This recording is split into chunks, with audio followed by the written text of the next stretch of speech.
My name is Ruth. இந்த tuition வந்து arc வந்து எனக்கு தெரிஞ்சு நவம்பரில் தான் எனக்கு இந்த பிளேஸே தெரியும். இந்த மவுண்டில் ஆல்மோஸ்ட் நான் ஒரு 30 இயர்ஸ் மேலே இருக்கேன். பட் இருந்தாலும் எனக்கு இந்த டியூஷன் தெரியல. என்னோடய ஃப்ரெண்டு மூலியமாக இந்த டியூஷன் தெரிய வந்தது. நான் நவம்பர் அப்போ தான் நான் இந்த இடத்துக்கே வந்தப்போ எல்லா பிள்ளைங்களும் இங்கே இருந்தாங்க.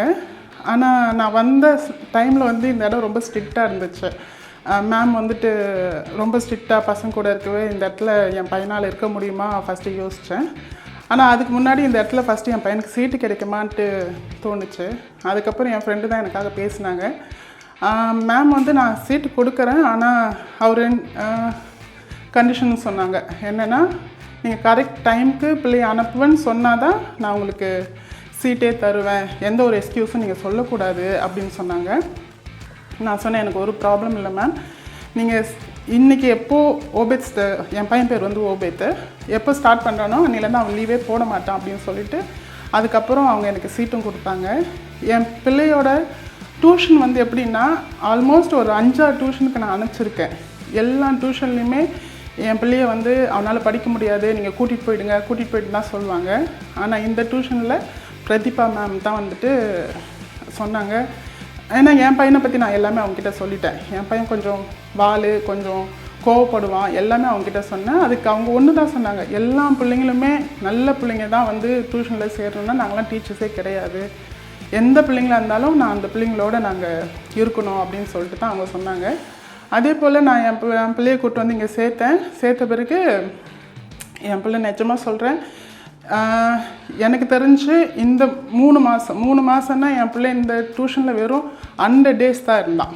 ஆனால் அந்த 100 டேஸில் என் பிள்ளை வந்து இன்றைக்கி பாஸ் பண்ணியிருக்காரு, 10th பாஸ் பண்ணிட்டாங்க.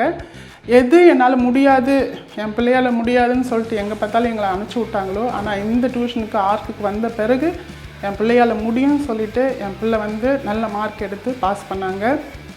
இங்கே இருக்க ஒவ்வொரு டீச்சரும் என் பிள்ளைங்களோடு இருந்து நல்லபடியாக அந்த பிள்ளைய படிக்கவும் அந்த எக்ஸாம் பாஸ் பண்ணவும் வச்சதுக்கு நான் இந்த டியூஷனுக்கு நான் நன்றி சொல்கிறேன்.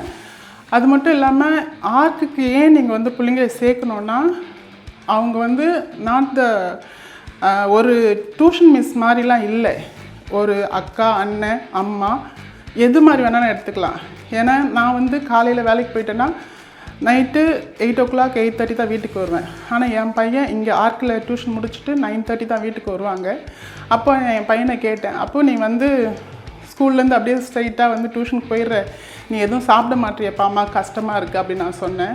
அதுக்கு அவன் சொன்ன ஒரே வார்த்தை, அம்மா நான் ஆர்க்குக்கு போயிட்டா அங்கே வந்து எனக்கு ஸ்நாக்ஸ் கொடுத்துருவாங்க, காஃபி கொடுப்பாங்க, என்னை சாப்பிட வச்சுதாம்மா எனக்கு வந்து சொல்லியே கொடுக்குறாங்க. நான் சொன்னேன், என்னப்பா காஃபி கொடுப்பாங்க, வேறு என்னப்பா பிஸ்கெட் எதனாச்சும் கொடுக்குறாங்களா? அப்படி இல்லைம்மா, அவங்க வந்து ஒரு ஸ்நாக்ஸ் எங்களுக்கு கொடுக்குறாங்க, எங்களுக்கு போதுன்ற அளவுக்கு ஸ்நாக்ஸ் கொடுக்குறாங்க.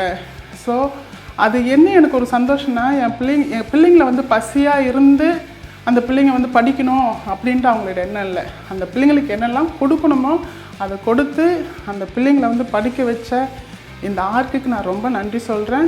அதே போல் எந்த பிள்ளைங்களாம் படிக்காமல் இருக்கீங்களோ, உங்களால் ஸ்கோர் பண்ண முடியாதுன்னு யாரெல்லாம் சொல்கிறாங்களோ அதை கண்டிப்பாக நம்பாதீங்க. உங்களால் முடியும்.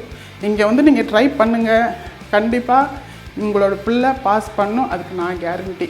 ஏன்னா ஒரு அம்மாவாக என் பிள்ளை இன்றைக்கி பாஸ் பண்ணிடுச்சுன்ட்டு சந்தோஷமாக நான் உங்ககிட்ட ஒரு சந்தோஷத்தோடு டெஸ்ட் மணியாக நான் சொல்கிறதுல நான் ரொம்ப சந்தோஷப்படுறேன்.